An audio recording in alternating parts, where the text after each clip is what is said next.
अथ पुत्रदा एकादशी महात्म्य। धर्मराज युधिष्ठिर ने पूछा, हे कृष्ण, अब आप पौष माह के व्रत के बारे में समझाइए। इस दिन कौन से देवता का पूजन होता है तथा इसकी विधि क्या है। इस पर श्री कृष्ण भगवान बोले, हे राजन, पौष शुक्ल पक्ष की एकादशी का नाम पुत्रदा एकादशी है।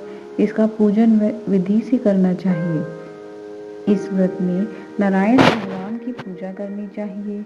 इसके पुण्य से मनुष्य तपस्वी, विद्वान और लक्ष्मीवान होता है। इसकी मैं एक कथा कहता हूँ, ध्यान पूर्वक सुनो। भद्रावती नगरी में सुकेतुमान राजा राज्य करता था। वह निपुत था। उसकी स्त्री का नाम शैव्या था। वह सदैव निपुती होने के कारण चिंतित रहती थी।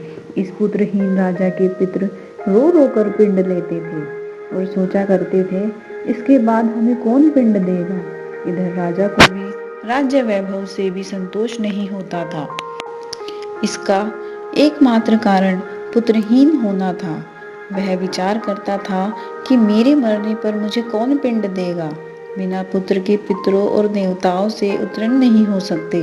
जिस घर में पुत्र न हो वहाँ सदैव अंधेरा ही रहता है। इसलिए मुझे पुत्र की उत्पत्ति के लिए प्रयत्न करना चाहिए। पूर्व जन्मों के कर्मों से ही इस जन्म में पुत्र, धन आदि मिलते हैं। इस तरह राजा रात दिन इसी चिंता में लगा रहता।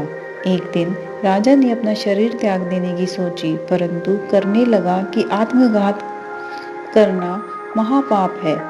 राजा इस तरह मन में विचार कर एक दिन छिपकर वन को चल दिया। राजा घोड़े पर सवार होकर वन में पक्षियों और वृक्षों को देखने लगा। हाथी अपने बच्चों और हथनियों के बीच घूम रहे हैं। राजा सोच विचारने लगा। राजा प्यास के कारण अत्यंत बेचैन होने लगा और पानी की तलाश में आगे बढ़ा। कुछ ही आगे जाने पर उसे एक सरोवर मिला। उस सरोवर के चारों तरफ मुनियों के आश्रम बने थे। उस समय राजा के दाहिने अंग फड़कने लगे। राजा मन में प्रसन्न होकर सरोवर के किनारे बैठे हुए मुनियों को देखकर घोड़े से उतरा और दंडवत करके सम्मुख बैठ गया। राजा को देखकर मुनीश्वर बोले, हे राजन, हम तुमसे अत्यंत प्रसन्न हैं। तुम इस जगह कैसे आए, वह कहो। इस पर राजा ने उनसे पूछा, हे मुनीश्वरों, आप कौन हैं और किस लिए यहाँ हैं, सो कहो। मुनि बोले, हे राजन, आज पुत्र की इच्छा करने वाले को संतान देने वाली पुत्रदा एकादशी है।